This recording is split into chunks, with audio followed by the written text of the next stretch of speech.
Depuis quelques semaines, notre pays fait face à la propagation d'un virus, le Covid-19, qui a touché plusieurs milliers de nos compatriotes. J'ai bien entendu ce soir, avant toute chose, une pensée émue et chaleureuse pour les familles et les proches de nos victimes. Cette épidémie, qui affecte tous les continents et frappe tous les pays européens, est la plus grave crise sanitaire qu'ait connue la France depuis un siècle. Dans l'immense majorité des cas, le Covid-19 est sans danger. Mais le virus peut avoir des conséquences très graves, en particulier pour celles et ceux de nos compatriotes qui sont âgés ou affectés par des maladies chroniques comme le diabète, l'obésité ou le cancer. Durant plusieurs semaines, nous avons préparé, agi. Les personnels des hôpitaux, médecins, infirmiers, ambulanciers, les agents des SAMU de nos hôpitaux, les médecins de ville, l'ensemble des personnels du service public de la santé en France sont engagés avec dévouement et efficacité. Si nous avons pu retarder la propagation du virus et limiter les cas sévères, c'est grâce à eux. Parce que tous ont répondu présent, tous ont accepté de prendre du temps sur leur vie personnelle, familiale, pour notre santé.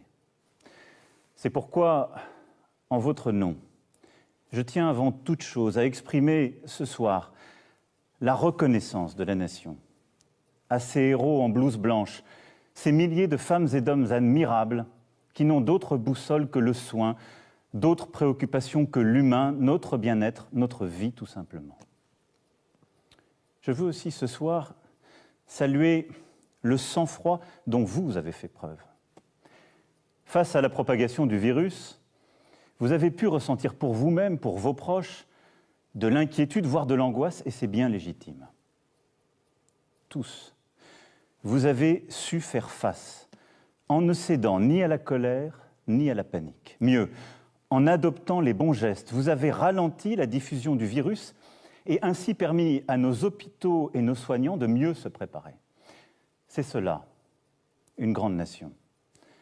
Des femmes et des hommes capables de placer l'intérêt collectif au-dessus de tout, une communauté humaine qui tient par des valeurs, la solidarité, la fraternité.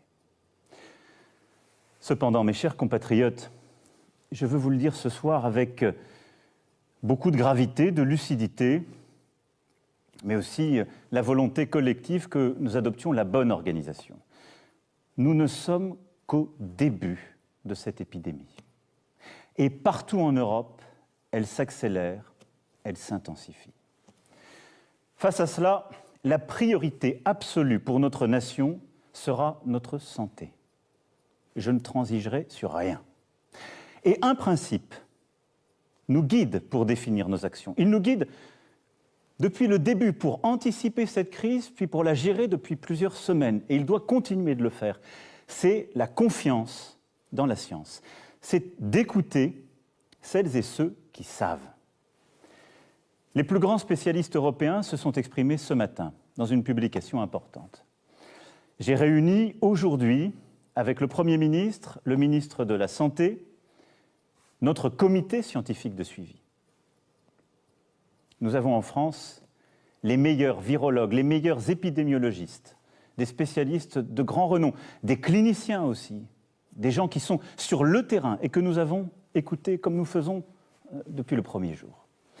Tous nous ont dit que malgré nos efforts pour le freiner, le virus continue de se propager et est en train de s'accélérer. Nous le savions, nous le redoutions. Ce qui risque de se passer, c'est que la maladie touchera d'abord les personnes les plus vulnérables. Beaucoup d'entre eux auront besoin de soins adaptés à l'hôpital, souvent d'assistance respiratoire.